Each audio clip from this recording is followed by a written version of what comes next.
Here to discuss another health insurance opportunity within our emerging markets, Mr. Kearney will present private health insurance, Takaful, and the sector's bright future. Mr. Kearney.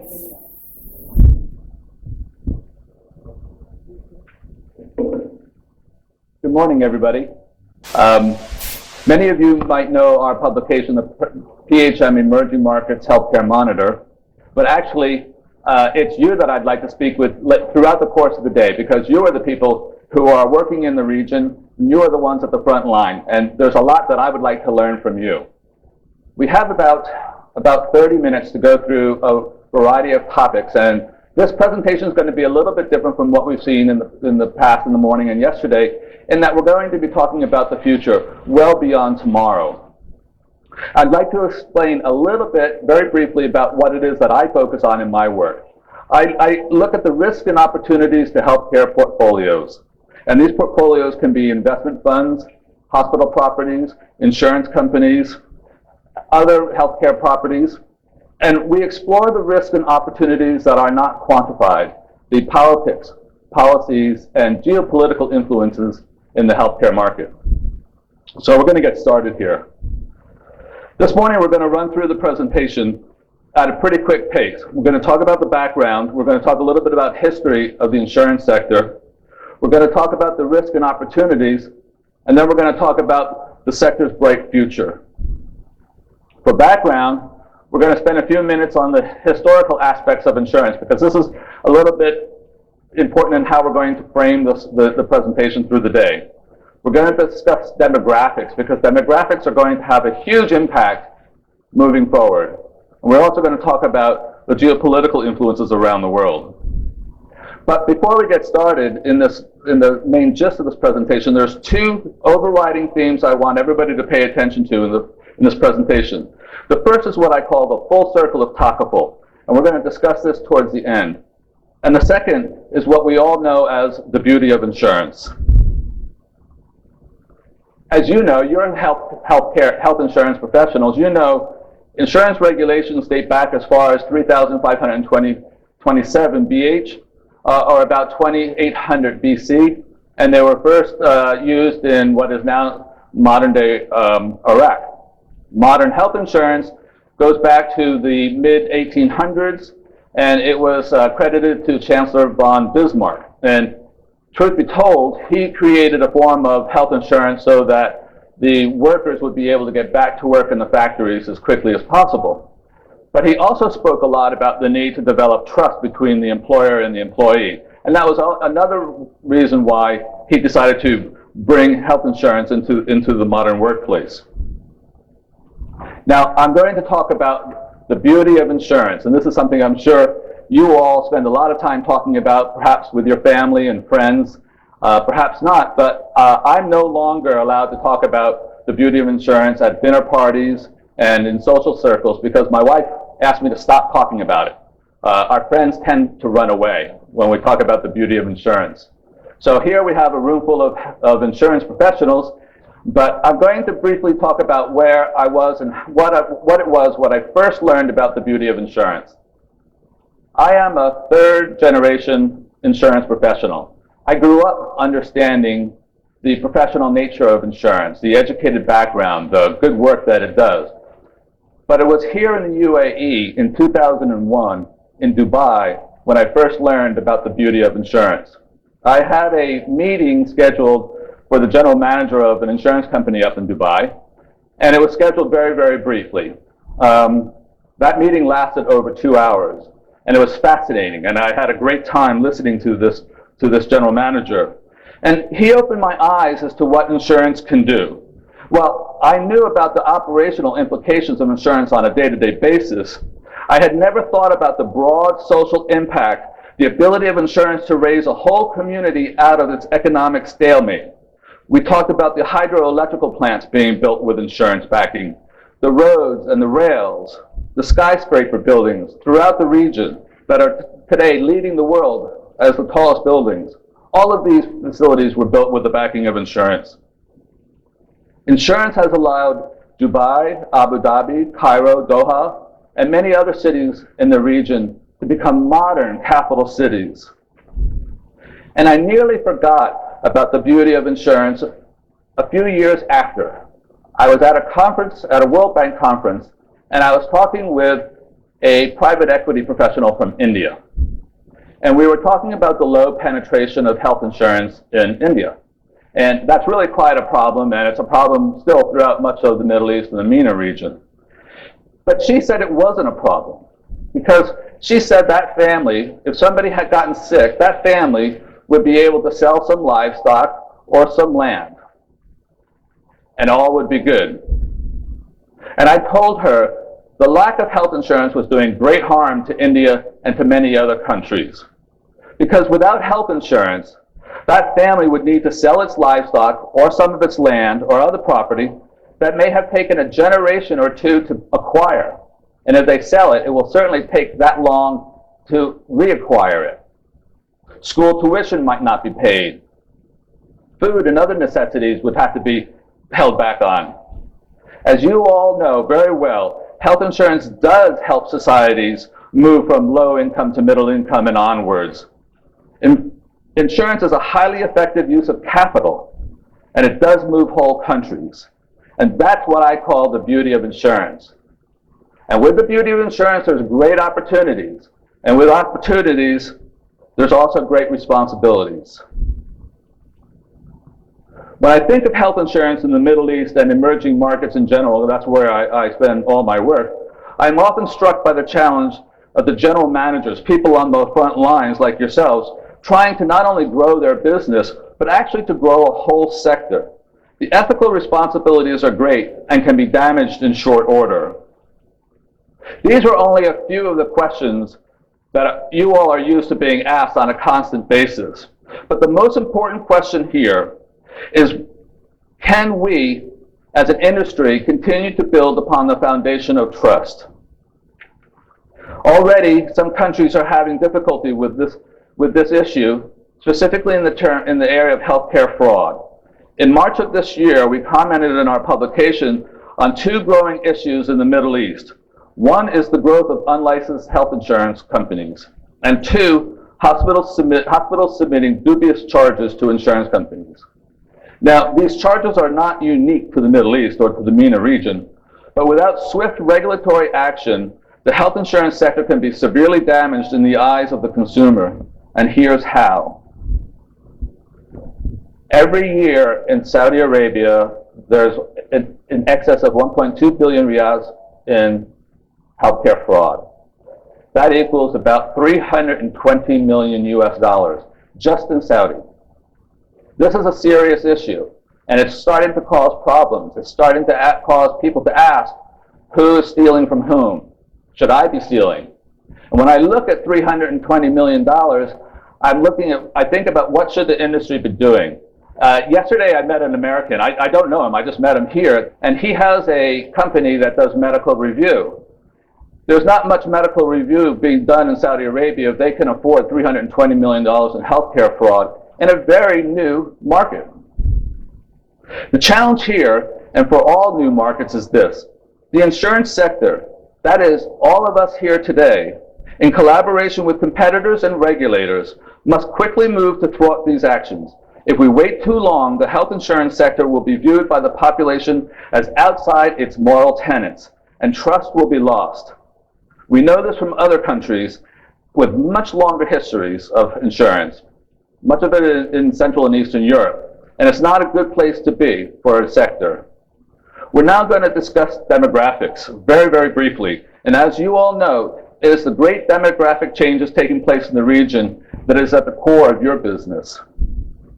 Growth is explosive, as you know. The world's population is supposed to increase by 50% by the year 2050.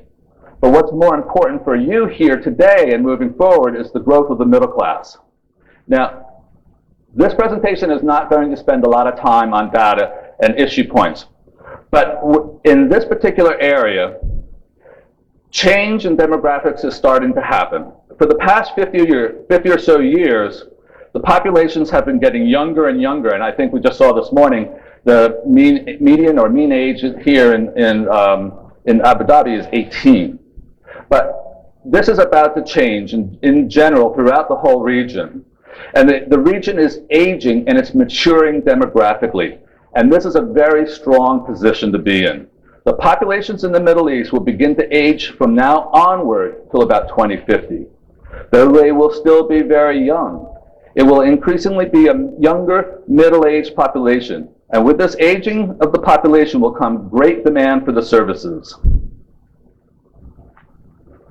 The growing healthcare worker shortage is a challenge, enormous challenge all over the world, and it's only going to become more so. And just earlier this month, Saudi Arabia announced that under their Saudization program, they were going to be terminating all nurses with 10 years of experience and expel them from the country. The idea is to bring in more Saudi nurses into the market. That's going to be a tremendous, tremendous challenge, and it is going to impact the health sector dramatically. Governments are going to be forced to increase their spend on healthcare dramatically. We're going to see a little bit of that. And they're going to rely on the private sector. There is much at play in the Middle East, much more than just demographics. The demographics are at the root of the dramatic changes taking place, and it's terribly, terribly exciting. We see a unique opportunity for the Middle East. How it deals with the geopolitical implications will have a profound impact on the private health sector. This is an image. This is an image of Mr. Mohammed Bouazizi. He was a street merchant in Tunisia. He died in January 4 of this year, and he was 26 years old. He lit himself on fire, and that action started a dramatic shift in the region's political and geopolitical shakeup. They say he died because of a systemic corruption in Tunisia. I don't know about that. I've never been to Tunisia. But I do know he no longer trusted the authorities. Mr. Mohammed's action started what is widely known as the Arab Spring or the Arab Awakening. And we believe this will have a profound impact on health insurance in the Middle East and throughout the entire MENA region. Already we see governments taking defensive actions, some positive, some not. By and large, we see the increase in healthcare spend by various governments to be a positive for the insurance sector. Increased health infrastructure development and increased efforts towards educating and training medical workers are only two examples, but we believe these are two key examples. This is a slide of hospital bed counts per population. It's per 10,000 population. Sometimes you'll see it per 1,000 population. And I just want to use this very briefly to illustrate. If we look at Oman has 21 beds per 10,000. Saudi Arabia has 23 beds per 10,000, or 2.3 per 1,000. And the US has 32 beds per 10,000. France has 73 beds per 10,000. So we can leave France out of this discussion. About a month ago, Saudi Arabia announced that they were going to spend an enormous amount of money to increase specifically their hospitals, their bed counts, their clinics, and their healthcare workers. And their goal was to come up to the US level of hospital beds per 10,000 population. That means a 50% increase in their hospital beds in the next few years. This is a dramatic impact for the health insurance sector. It's a very positive impact for the health insurance sector.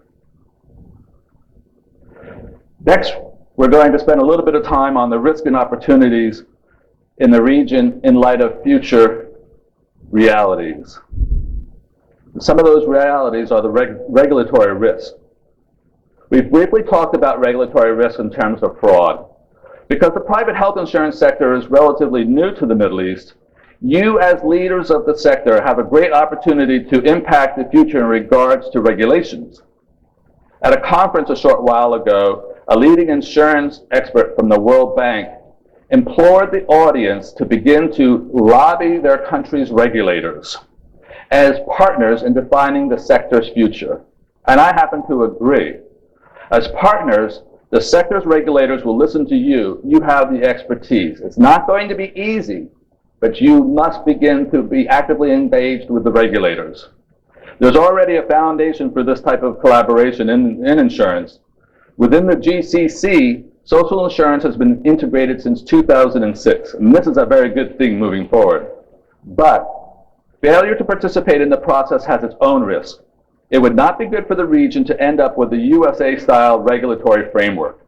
We can talk about that later, but as you all know, we have more than 50 individual regulatory bodies for insurance in the United States.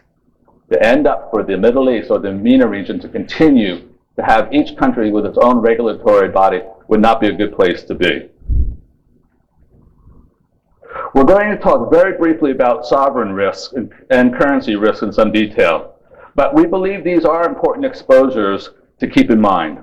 If there is a lesson learned from the past few months from a marketing position, it is this. The market leaders will begin to look at the Middle East region as one market where they can move their business freely from country to country in the short term, and this will be a defensive mechanism. In regards to currency risk, though the GCC has made some attempts at a common currency, we are actually talking about currency risk that will impede growth in the private health insurance sector. And I'm going to use two examples, but they're not from the region. One is Poland and one is Hungary. Up through about 2008 in both countries, there was wide open, easy money for mortgages for both businesses and for individual homes. And those mortgages were tied to the Swiss franc. 2008, the global recession started. About 6 months ago, the Swiss franc started to strengthen.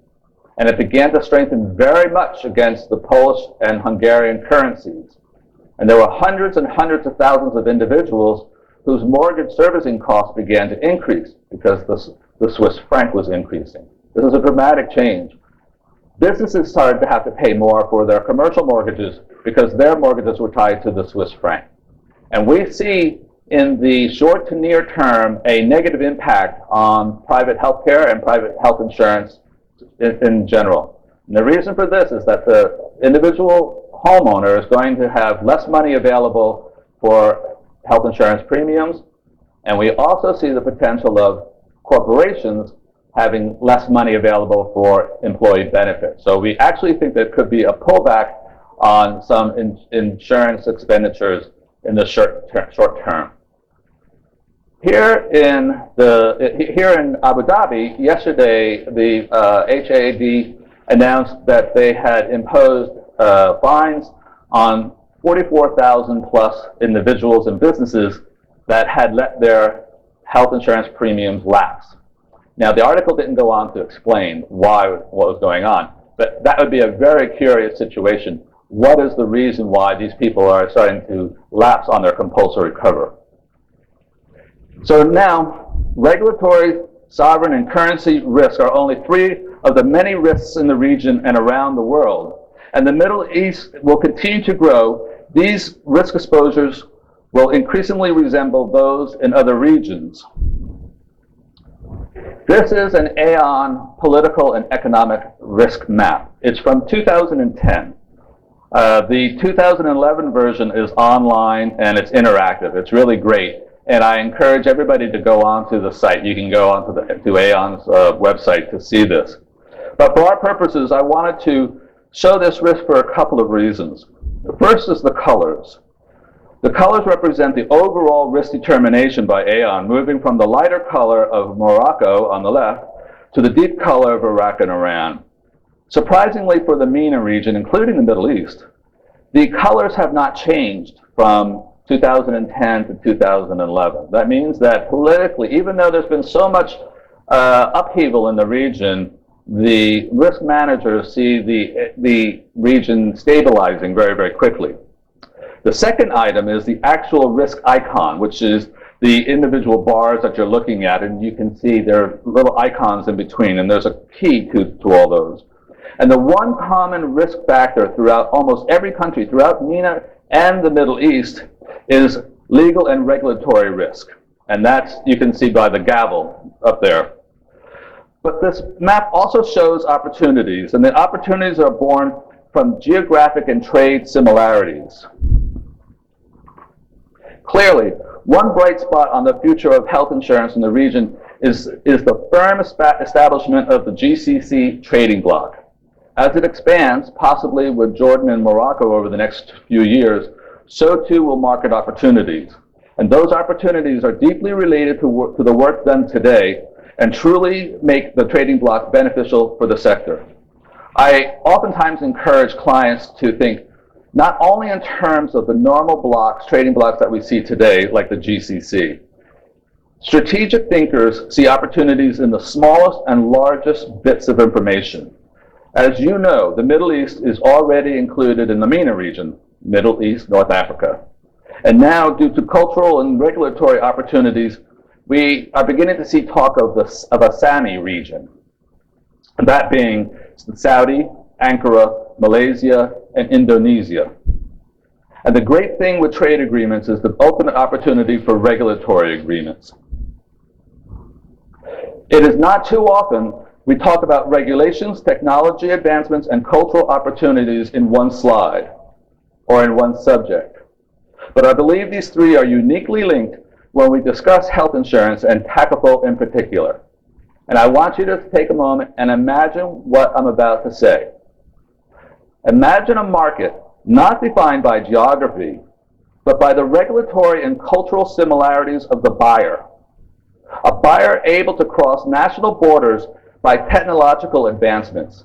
In this market, perhaps the GCC, perhaps SAMI, or maybe a market still undefined, a wealthy middle-aged policyholder, say in Jakarta, shares the same risk pool and lower premiums with a young, upwardly mobile policyholder in Egypt. This is just one example. The idea here is that the cross-subsidization of risk sharing will take place not based on geography or national boundaries, but rather the cultural and demographic similarities of the policy holders. Here is what we can ultimately imagine. A trading bloc not defined by politics or religion or national origin, but rather by the cultural and social similarities of the customer. And this is exactly why we think Takaful policies have such a bright future in the Middle East, in the MENA region, and throughout the world. Okay? Well, we've now taken private health insurance and Takaful and conquered the entire world. And we'll just bring it right back to the Middle East. The Takaful market as a whole is just starting to reach a point where robust analysis can be done from the data that is beginning to come out of the markets themselves. And the most important thing to recognize is that Takaful, particularly health Takaful, is relatively new. These reports are beginning to show the Takaful market, like all new products and all new markets, have, for various reasons, relied on pricing as the main differentiator, the main selling point. Obviously, this is a short-term tactical response and really no different than any other new product or new market life cycle. This is just simply classic product behavior. We still believe there's a bright future for health insurance and Takaful. Now, the title of this speech is Private Health Insurance, Takaful, and the Sector's Bright Future. But any bright future, by definition, must be viewed in terms well beyond tomorrow's quarterly report. As we talked about very briefly, we truly see the sector's bright future beyond tomorrow as encompassing the market not in national terms, but in region and cultural terms. These markets will capitalize on the best insurance practices and grow their products in new and different ways. Cross-subsidization will occur not between or within product lines, but between countries. Sector leaders will, in a manner of speaking, roll up loss makers and tie them in with market share leaders within specific products rather than along company or national segments. And distribution will take new forms perhaps that we've not even thought of yet. Bank assurance, certainly, well established. Kiosks, already happening around the world. Mobiles, what's wrong with buying insurance via the mobile? It can be done. You are the thought leaders here. You are the ones that will be thinking about new distribution channels. But let's not forget one tried and true distribution channel that I truly believe is unique to the insurance sector, and that is the agent and agency system. The ability to capitalize on the growing entrepreneurial class is key to any insurance distribution system. Beyond tomorrow also will include an abundance of healthcare infrastructure in the Middle East. And for the health insurance sector, this is indeed a benefit. When I spoke earlier about the Arab Spring, one of the byproducts of that movement is the stated growth of hospitals, clinics, and health workers in some countries. This significant healthcare infrastructure growth will benefit the insurance sector in the short to medium term. Upwards of 10 years out, we will see the competitive landscape tilting in favor of the health insurance sector due to a large increase in number and an increase in competition amongst the service providers. Every new hospital, every new clinic, every new group of doctors and consultants will be a competitive advantage to the insurance sector. Network contracting will become stronger in favor of the insurance players. Third-party administrators will improve their experience and expertise and take a more active role. The general public will migrate to those insurance companies that have the best provider networks and the best benefits. And all of this is because of the increased spending in healthcare in the region that's just beginning today. When we view the health insurance sector in the macro sense, we clearly see how the combination of demographic changes, increased healthcare infrastructure, and the opportunities of cross-border development all combine to create a very positive future beyond tomorrow. And this is at the essence of Health Takaful, a market we believe has come full circle. As I mentioned earlier, it was here in the Middle East that I first learned of the beauty of insurance. And it is in the history of insurance that we see the bright future for Health Takaful. At the beginning of today's presentation, we had a slide about the history of insurance. And in that slide, we noted Bismarck as the founder of modern health insurance. But health insurance has evolved over the last 130 years. And the common thread in the history of health insurance is the strong prevalence of mutuals, shared risks, and trust. This is the foundation of health insurance, of Health Takaful. And this is the unique feature Health Takaful holds. So today, we've gone through a range of issues for the health insurance sector in the Middle East and the MENA region, from demographics to regulatory to cultural challenges and opportunities. All of these issues, we believe, will soon reach a point where a pan-regional health insurance and Health Takaful will become the norm, the status quo. The speaker following me will give a most important speech on Health Takaful itself, but I would like to illustrate the company he leads. That company was started in 1989 and changed its name to Takaful International Company in 1998. The reason they changed the name is illustrated in the company's history, and then it reads, "The new name reflects the country's new futuristic vision and ambition to expand its business within and outside the kingdom." I couldn't have said it better myself. The future is here, and the future is now. Private health insurance and Health Takaful have a very bright future, and the future is being led by visionaries like you here in this room today. And thank you very much.